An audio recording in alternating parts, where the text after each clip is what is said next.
একদম তুমি রান্না করবে না, ওর রান্না ও করে খাবে। দাঁড়া দাঁড়া, কি কথা বলছিস তুই এটা? হ্যাঁ, এটা কখনো হয় নাকি একটা বাড়িতে আলাদা আলাদা করে রান্না হবে? এটা হয়?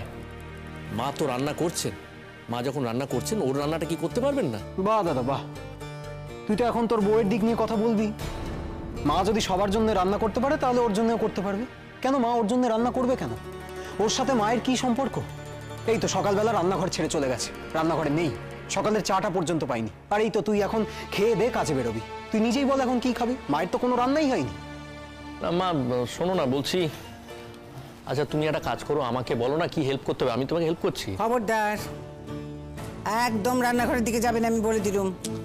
কেন মা তুমি এরকম ভাবে কেন বলছো? দেখো আগেও তো কখনো প্রয়োজন হলে আমি রান্নাঘরে মাছ টাছ কেটে দিয়েছি, বা তোমার যদি দরকার হয়েছে আমি রুটি বেলে দিয়েছি, দিইনি? তখন করেছো বলে আমি তোমাকে এখনো করতে দিই আর কি। তারপর তোমার বউ এসে বলুক যে আমার বরকে দিয়ে কাজ করিয়েছে। কে ও? হ্যাঁ, ও বলবে আর ওর কথা শুনে আমি তোমাকে হেল্প করবো না? এটা হয় কখনো?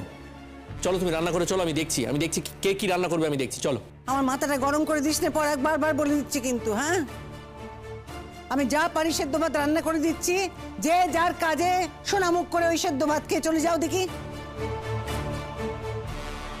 তুমি হয়তো আমার সব কথা বুঝবে না পুতুলদি। কেন বুঝবো না আমি? হ্যাঁ, আমি কেন তো কথা বুঝতে পারবো না শুনি? হ্যাঁ, তুমি আমাকে কতটা হাবলে ভেবেছো? হ্যাঁ, দিন রাত একটা মেয়েকে অপমান করছে, আমি কিছু বুঝতে পারবো না। না কোথায় তুই কত সুন্দর নাচ করলি, সবাই তো প্রশংসা করবে তা না, তোকে শিক্ষা দিয়ে দিচ্ছে। জানিস তো এই বাড়িটা হচ্ছে হতচ্ছাড়া বাড়ি।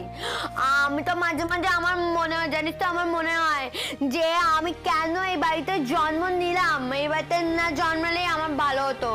তাই তো তোকে বলছিলাম যে একটা ভালো ছেলে দেখে আমার বেঁধে দে, দেখি কেমন হয় শ্বশুর ঘর। তুই তো তা করলি না, তেজের ঠেলা এখন নিজেই বাপের বাড়ি চলে যাচ্ছিস। আমায় তো কথা দিচ্ছিলে বেদি না দিয়ে চলে যাচ্ছিস কেন? বিয়ে হয়ে কি হয় তা তো আমাকে দেখেই বুঝতে পারছো পুতুলদি। হ্যাঁ, তোর বার ভালো হয়নি বলে কি আমার বড় ভালো হবে না নাকি? হ্যাঁ, নাকি তোর শাওরি ভালো হয়নি বলে আমার শাওরে ভালো হবে না? তা অবশ্য ঠিক বলেছো তুমি, তার তো কোনো মানে নেই। তবে একটা কথা আমি তোমাকে বলি, এবারে কেউ খারাপ আমি কিন্তু সে কথা একবারও বলছি না।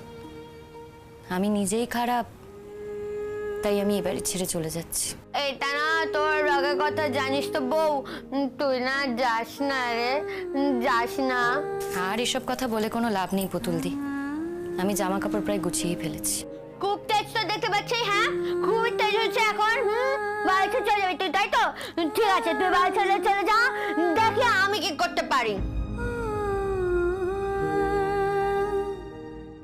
আমার যদি এরকম বউ হতো না তাহলে আমি চাপকে লাল করে দিতাম। কি সব কথা বলছিস বলতো? তুই কি বলছিস এটা? আমি এখন বউকে ধরে ধরে চাপকাবো? আশ্চর্য। তুই ভুলে যাস না পলাশ, আমি কিন্তু একটা স্কুলে পড়াই, সেখানে আমি স্টুডেন্টদের ক্লাস নিই। অনেকেই আছেন যারা আমার কাছে এসে পরামর্শ নেন, উপদেশ নেন, আর সেখানে আমি আমার বউয়ের গায়ে হাত দেবো? না বাপু না, তোমার বউয়ের গায়ে হাত দিতে আমি কখনো বলেছি তোমায়? হ্যাঁ, ও কি কথা? ও কথা বলো নে। দেখো আবার এই কথা 5 জনের কানে না যায়, তাহলে তো হয়ে গেল। সবই তো আমার ঘরে, তোমাকে কোনো কিছু করতে হবে না বাবা। ও পরাগ, যা না যা, আমার রান্নাঘরের কাজে তোকে সাহায্য করতে হবে না। যা, বউ ঘরে শুয়ে রয়েছে, যা তার রাগ ভাঙাকে যা। মা, উফ, কি হলোটা কি?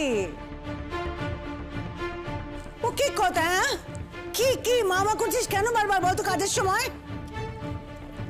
হ্যাঁ, কি হচ্ছেটা কি এখানে শুনি? এই যে তুমি এখন 4 হাত পা তুলে না ডাঙ্গা কত নাচো। হ্যাঁ, তোমার বউ চললো। ওই চললে মানে? কোথায় চললে সে? তোকে কোনো কথা বলতে হবে না বুড়ি, তোর সাথে আমি কোনো মুখ লাগাতেই চাই না, কোনো মুখ লাগাতে চাই না আমি। এই যে পরাগ বাবু, তুমি এবার টের পাবে। হ্যাঁ, একটা ভালো মেয়েকে বিয়ে করে এই বাড়িতে এনেছিলে, ভালো মেয়েকে বিয়ে করে আনলে হলো না, তাকে যত্ন করতে হয়, ঠিক করে আগলে রাখতে হয়। তুমি তো সব কিছুই পারলে না, এবার তুমি বুঝবে ঠেলা তোমার কি হয়, তুমি দেখো। একটা ভালো মেয়ে এসেছিল, সবাই ভালো করার চেষ্টা করেছিল, তোদের সইল না, সুখ সইল না, বাড়িটাকে তাইয়ে তারপর ছাড়ছিস তোরা। এই তুই চুপ করবি? না, আমি চুপ করব না। সব সময় তুমি আমাকে চুপ করে রাখো, আজ আমি চুপ করে থাকবো না। একটা বউ বাচ্চাকে চলে যাচ্ছে, আমি এবার দেখি কি করতে পারি, দেখি আমি কি করতে পারি।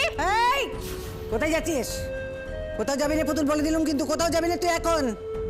আমি জাহান্নামে যাচ্ছি, জাহান্নামে যাচ্ছি, আমি জাহান্নামে। যাবি তো আমার সাথে, যাবে? এই দিদি শোন, তুই এখন কোথাও যাবি না, তুই চলে যাবি আর সেখানে মা তোকে সারাদিন খুঁজে খুঁজে বেড়াবে, এটা কিন্তু হবে না। তোমার মাকে পাড়াবে খুঁজতে আমার কে বলেছিল? হ্যাঁ, কে বলেছে শুনি? কাউকে খুঁজতে যেতে হবে না, আমি যেদিকে পাবো সেদিকেই যাবো। কপাল আমার মরণ হয় না, মরণ হয় না আমার। এই এই দিদি, এই আরে আশ্চর্য, দেখছো মা কি সব আজে বাজে কথা বলে যাচ্ছে। তা কি করবো বল? আমি তো আর মুখ আটকাতে পারবো না। হ্যাঁ পরাগ, কি ব্যাপার বলো দেখি, কি কি কি শুনলুম? তোমার বউ নাকি চলে যাচ্ছে? কোথায় যাচ্ছে সে? চলে যাচ্ছে? হ্যাঁ, পেটে টান পড়লি সব ঠিক বাড়ি ফিরে আসবে। এটাই মজা জানো তো মা, এ বাড়িতে যার যার পেটের টান পড়বে সে ঠিক চলে আসবে। ও পলু, কি বললি? পুতুলের কথা বললি না? হ্যাঁ, কি চাষটা কি রে? আমি আমার মেয়েটাকে খেতে দেবো না, তাই চাস তো? বলি তোর বোনের উপর তোরা তো রাগ কিসের রে? হ্যাঁ, কিসের রাগ? একটাই তো দিদি। ওই যে মা, তুমি এক এক সময় বলো না, এক তরকারি নুনে বিষ, আমাদের হয়েছে তাই। একদিনে বাড়িটাকে একেবারে কাঁপিয়ে দিল। সারাক্ষণ আজে বাজে কথা বলা, আবল তাবল কথা বলা, রাস্তায় রাস্তায় ঘোরা, ওর জন্য না রাস্তায় মুখ দেখানো যায় না, পাড়ায় মুখই দেখানো যায় না। বুঝলুম তো, লজ্জা করে, বুঝলুম, কিন্তু আমি কি করবো বল দেখি, বল। বটে দিয়ে গলাখানা কেটে দেবো ওর? বল তো তাই করি। দেখো মা, মেয়েটা তো তোমার, কিন্তু ভোগ আমাদের সকলকেই করতে হয়, এবং ভোগ করতে হয় বলেই তোমাকে বলছি। ও কি কথা, আমার মেয়ে আর তোর কেউ নয় বুঝি? কেন তুই সবসময় মাকে এরকম ভাবে কথা বলিস বলতো? কেন? মার কি করার আছে? সারাদিন ওর পেছনে ছোটাছুটিটা কে করে? মাই তো করে। তুই করিস না আমি করি, কেউ তো করি না, আমাদের তো সময় নেই। শোন, সারাদিন শাসন করলেই হয় না পলাশ। ও যে একটা সুস্থ মেয়ে নয় সেটা তো সবাই জানে। হ্যাঁ দাদা, তোর তো এখন খুব দরদ উঠলে উঠছে। ওঠা মাথায় ওঠা, দরদ দে, বুঝতে পারবি, পরে ঠিকই বুঝতে পারবি। একদিন যখন তোর স্বার্থে ঘা লাগবে তখন তুইও বুঝতে পারবি। আর তোর বউও তো খুব মাথায় তুলছে, পরে বুঝতে পারবে যখন ওকে মাথা থেকে নামাতেই পারবে না। মাথায় যদি তুলেও থাকি, সেটা আগে তুলেছি। আজ থেকে আর মাথায় তোলার জন্য আমাকে দায়ী করো না। বলি এত সেজে গুজে কোথায় চললে মা? বলি এটা তো একটা বাড়ি নাকি হোটেল তো নয়। পরাগ, আরে তোর বউ কোথায় যাচ্ছে? কালই তো বলেছিলাম মা চলে যাব, এত অবাক হওয়ার তো কিছু নেই। চলে যাবে? চলে যাবে মানে? কোথায় চলে যাচ্ছ তুমি? কোথায় আর যাব? শ্বশুর বাড়ি থেকে তাড়িয়ে দিলে বাপের বাড়ি, বাপের বাড়ি থেকে তাড়িয়ে দিলে আবার শ্বশুর বাড়ি ফিরবো। এই তো মেয়েদের জীবন। আর আমার মতো মেয়েরা যারা রোজগারপাতি করে না, অবশ্য যারা রোজগারপাতিও করে, তাদের সবসময় আবার ধক হয় না যে বাপের বাড়ি ফিরে যাবে। শ্বশুর বাড়ি লাথিঝাঁটা খেয়েই থেকে যেতে হয়। আর যদি বাপের বাড়ি ফিরেও যায় না, রোজগার করে তো বাড়ির লোকেদের হাতে টাকা গুঁজে দিতে হয়, না হলে যে থাকতে পারে না। থাক, অনেক মন্দ কথা বলেছি, আর মন্দ কথা বলতে চাই না। আমার বাড়িতে শিখিয়েছে, আমার বাবা মা শিক্ষা দিয়েছে যে বাড়ি থেকে যদি চলে যাই, চিরকালের জন্য যদি চলে যাই, বাড়ির বড়দের প্রণাম করে যেতে। মা, আপনাকে একটা প্রণাম করতে পারি? বলি ও কি কথা? হ্যাঁ, একটু পেন নাম করতে দেবেন না? জুতো মেরে আর গরুটি দান করতে হবে না তোমায়। আর পরে আমি একটা কথা বলে দিলুম, মনে রেখো, তোমার বউ যেন পরে আমাকে দায়ী না করে, কেমন? না মা, চিন্তা করবেন না, আমি কাউকে দায়ী করব না। কেন আমি কাউকে দায়ী করতে যাব? আমারই তো দোষ। আমি আপনাদের সাথে মানিয়ে থাকতে পারিনি, আপনাদের মনের মতো হয়ে উঠতে পারিনি, আপনি ভয় পাবেন না।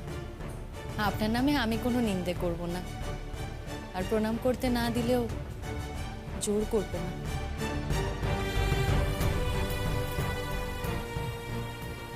আসছি।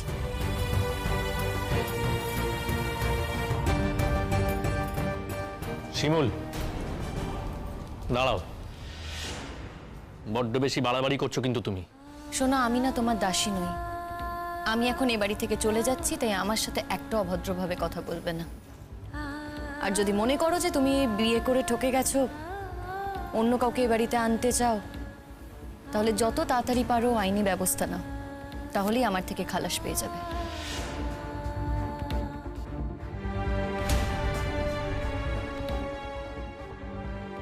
এই দেখো, এই দেখো, বলেছিলাম না, এই দেখো, এই দেখো, চুট করে দিয়ে চলে যাচ্ছে, দেখেছো তো? না, আমার কথা তো কেউ শোনে না, আমার কথা কেউ পাত্তা দেয় না। আমি ওকে কত করে বুঝালাম যে তুই থেকে যাস শিমুল, তুই থেকে যা, তুই যাস নে। ও আমার কথা শুনছে না গো।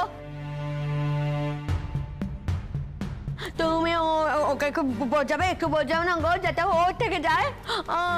আমার তো এখানে কেউ নেই যে আমাকে একটু সেবা শুশ্রূষা করে, কেউ নেই। আমি আমার সাথেই বলছি গো।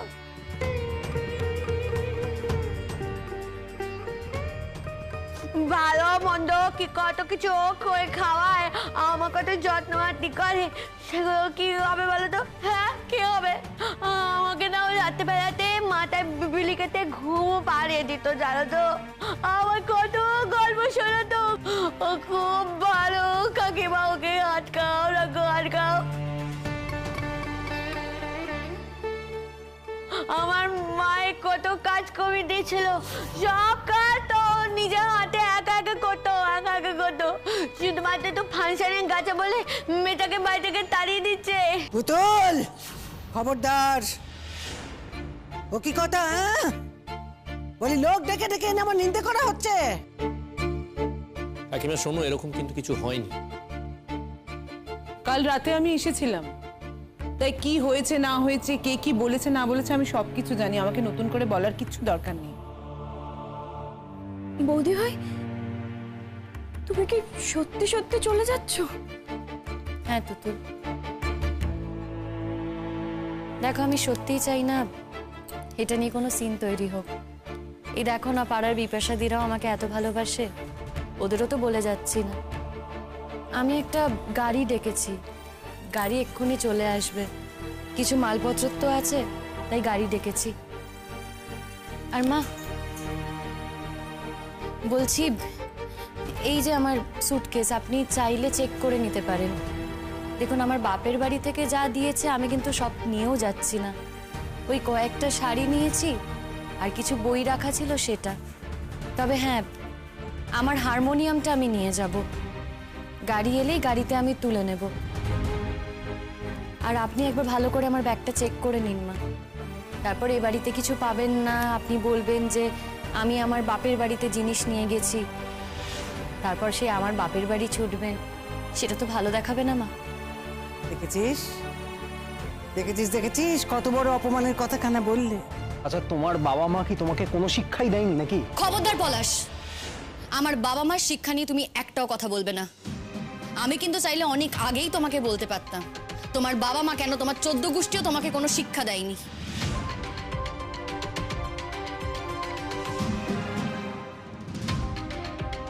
কিন্তু না, আমি এরকম কোনো কথাই তোমাকে বলবো না, কারণ এটা আমার স্বভাব নয়। আর কি বলতো, নিজেকে না শিক্ষাটা উপার্জন করতে হয়। বাবা মা কিংবা পরিবারের আমি কোনো তাই দোষ দিচ্ছি না, তুমি সেই শিক্ষাটা নিজে উপার্জন করতে পারোনি। আর খবরদার পলাশ, তোমার কোনো অধিকার নেই আমার ব্যাপারে কিংবা আমার পরিবারের ব্যাপারে কোনো কথা বলার। আর আমি নিজেই তো তোমাদের বাড়ি ছেড়ে চলে যাচ্ছি। এই মুহূর্ত থেকে আমি সব সম্পর্ক তোমাদের সঙ্গে শেষ করে আমি চলে যাচ্ছি। আর আমি যখন নিজেই চলে যাচ্ছি সব সম্পর্ক শেষ করে, তখন আমার ব্যাপারে তুমি কোনো কথা বলবে না। কি করবে, কি করবে তুমি? তুমি কি আমাকে ভয় দেখাচ্ছ নাকি? আমি কথা বললে কি হবে তুমি জানো? আজকাল প্রতীক্ষা আমাদের বাড়িতে আসা কমিয়ে দিয়েছে তোমার জন্য, শুধুমাত্র তোমার জন্য। ডাকো না, এখন ডাকতেই পারো, রোজ আসতেই পারে, সারাদিন থাকতে পারে। ও না, ও তো আবার চাকরি করে, তাহলে চাকরির পর আসবে, আগে যেমন আসতো। তবে আমি না খুব মনে করার চেষ্টা করছি, জানো তো, যে আমি কখনো প্রতীক্ষাকে কোনো চিমটি টিমটি কেটেছি কিনা। আমার তো মনে পড়ছে না। তাহলে আমি থাকতে ওর আসতে অসুবিধে কোথায়? এসব কথা এখন থাক, আর কোনো নাটক করার চেষ্টা করো না তো নতুন করে। মা, আমি থাকলে তো নাটক হবেই, তাই আমি চলে যাচ্ছি, যাতেই নাটক না হয়। শোনো শিমুল, আমি তোমাকে একটা কথা বলি, আমরা কেউ কিন্তু তোমাকে চলে যাওয়ার কথাটা বলিনি। তারপরেও যদি তুমি চলে যাওয়ার সিদ্ধান্তটা নাও, তাহলে সেটা কিন্তু হবে তোমার শেষ যাওয়া। প্রথম কথা, তোমরা আমাকে অনেকবার বলেছো যে আমার মতো মেয়েকে তোমরা তোমাদের বাড়িতে রাখতে চাও না। কালও তো বলেছো যে আমাকে আমার বাপের বাড়ি পাঠিয়ে দেবে। তখন কিন্তু আমি তোমাদের বলেছিলাম যে আমার দাদাকে ডাকার দরকার নেই, আমিই চলে যাব, আমি একাই চলে যেতে পারবো। তখন বুঝি বিশ্বাস করোনি আমার কথা? আচ্ছা, তোমাদের কাছে কি মানুষের কথার কোনো দাম নেই? দেখো, আমার কাছে কিন্তু মানুষের মুখের কথার দাম আছে, আর আমার নিজের মুখের কথারও দাম আছে। তাই আজ আমি চলে যাচ্ছি।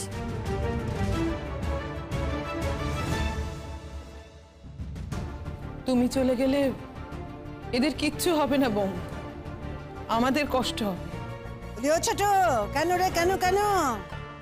আমরা বুঝি সব অমানুষ? তোমরা কি, তা আমি বলতে চাই না দিদি। ছোট মুখে বড় কথা কেনই বা বলবো? তবে তোমার খুব দুর্নাম হবে জানো তো দিদি। বৌমা চলে যাচ্ছে তো, ওকে কেউ কিচ্ছু বলবে না, তোমাকে বলবে, বলবে তুমি বৌমাকে রাখতে পারোনি। বলি ও কি কথা রে ছোট? হ্যাঁ, তখন থেকে আমার নামে দোষ দিয়ে যাচ্ছিস তো? আমি কি বলেছি? আমি বলেছি নাকি ওকে চলে যেতে? কি বলবে শুনি? কি বলার বাকি আছে? ঝাঁটা দিয়ে বাড়ি থেকে ঝাঁটা মেরে বাড়ি থেকে তাড়ানোটা শুধু বাকি ছিল। হ্যাঁ, এখন শুধু ওইটাই বাকি আছে। কেউ যদি কিছু না বলে না, যে আমার দুটো চোখ সাক্ষী হয়েছে, আমি পাড়ায় গিয়ে সবাইকে বাড়িতে বাড়িতে গিয়ে বলে আসবো। দিদি চল চল, ঘরে চল, তুই ছেড়ে দে, তুই ঘরে চল।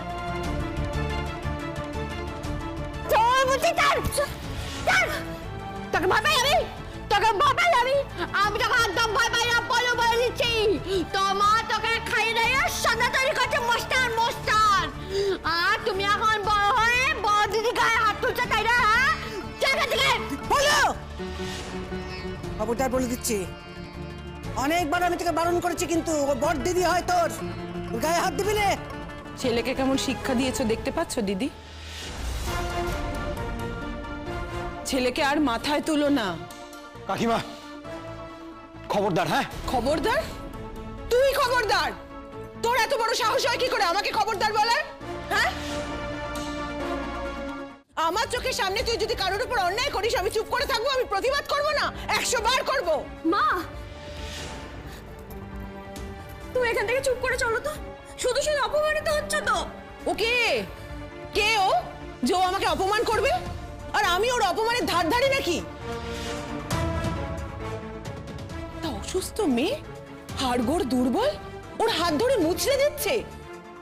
ওর গায়ে কত জোর বলতো? এই জোর দিয়ে যদি ওই মেয়েটাকে ধাক্কা দেয়, ওর কোথায় লাগবে ও বুঝতে পারবে? হ্যাঁ খারাপ, এখন তো আমিই খারাপ, সবার চোখে এখন আমিই খারাপ। ধর, এই বাড়িতে কেউ থাকে? সেই সকাল থেকে অশান্তি আরম্ভ হয়েছে শুধুমাত্র এই একটা মানুষের জন্য। আমার তো মনে হয় তোমার জন্য এত অশান্তি, এদিকে তোমার মনে হয় আমার জন্য অশান্তি। কিন্তু দেখো, এর তো কোনো মীমাংসা নেই। তবে একটা দিকেই শান্তি, যে আমি এ বাড়ি থেকে চলে যাচ্ছি। কাকিমা, যাওয়ার আগে একটা কথা আমি বলে যাচ্ছি, এই যে চোখের সামনে বারবার একটা অসুস্থ মেয়ের গায়ে হাত তোলা হয়, সেটা কিন্তু ঠিক না। পাড়াপড়শিরা তো সবাই দেখছে, কতদিন তারা সবাই চুপ করে থাকবে? আমি যদি এখানে থাকতাম, আমি কিন্তু তোমার এগেনস্টে থানায় যেতাম পলাশ। কাকিমা, আপনারাও তো সব দেখছেন, আপনারাও একটু শাসন করবেন। আর যদি দেখেন যে শাসন করে আয়ত্তে আসছে না, তাহলে অবশ্যই থানায় যাবেন। যাক, ঠিক আছে, এসব কথা থাক। শিমুল, তুমি যাও, ঘরে যাও। আচ্ছা, আমি তো বাংলায় কথাটা বললাম, তুমি বুঝতে পারলে না? নাকি তুমি মনে করো তোমার মতো সবাই কথা পাল্টায়? দেখো, আমি কিন্তু কথা পাল্টানোর মেয়ে নই। হ্যাঁ বউ, বউ তুই না যাস না রে। দেখ তোর সামনে আমাকে ও কেমন করে মারছে। তুই যদি চলে যাস আমার কি হবে বল, কি হবে?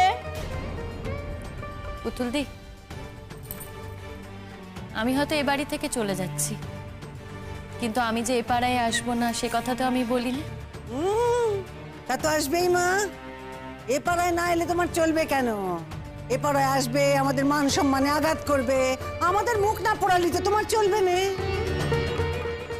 মা, এই পাড়া তো আর আপনাদের কেনা নয় যে এই পাড়ায় আসার জন্য আপনাদের অনুমতি নিতে হবে। এবার কিন্তু তুমি সত্যি বাড়াবাড়ি করছো শিমুল। সেই কবে থেকে তো এই কথাই বলছো আমি বাড়াবাড়ি করছি। এতদিনে তো জেনেই গেছো যে আমি বাড়াবাড়ি করি। যাক, মনে হয় আমার গাড়ি এসে গেছে। বৌদি ভাই প্লিজ প্লিজ আমাদের বাড়িতে চলো, বিকেলবেলা না হয় তোমাকে দিয়ে যাব।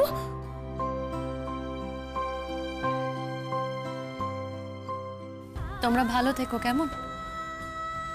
আর তুতুল, তোমাকে একটা কথা বলি, মন দিয়ে শোনো। যাই করো না কেন, চাকরি না করে কিন্তু বিয়ে করো না। আর বিপাশা দিদের বলে দিও, হ্যাঁ, আমি ওদের সাথে ফোনে কথা বলে নেব। আর কি বলো তো, আমি চাইনি যে আমার চলে যাওয়া নিয়ে পাড়ায় জানাজানি হোক।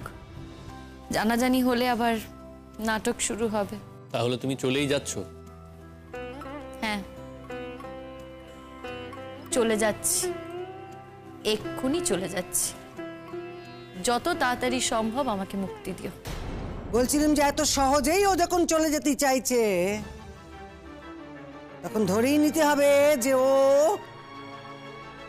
এখানে থাকতে চায় না, নিজে নিজে চায় না, ওকে জোর করে বিয়ে দেওয়া হয়েছে।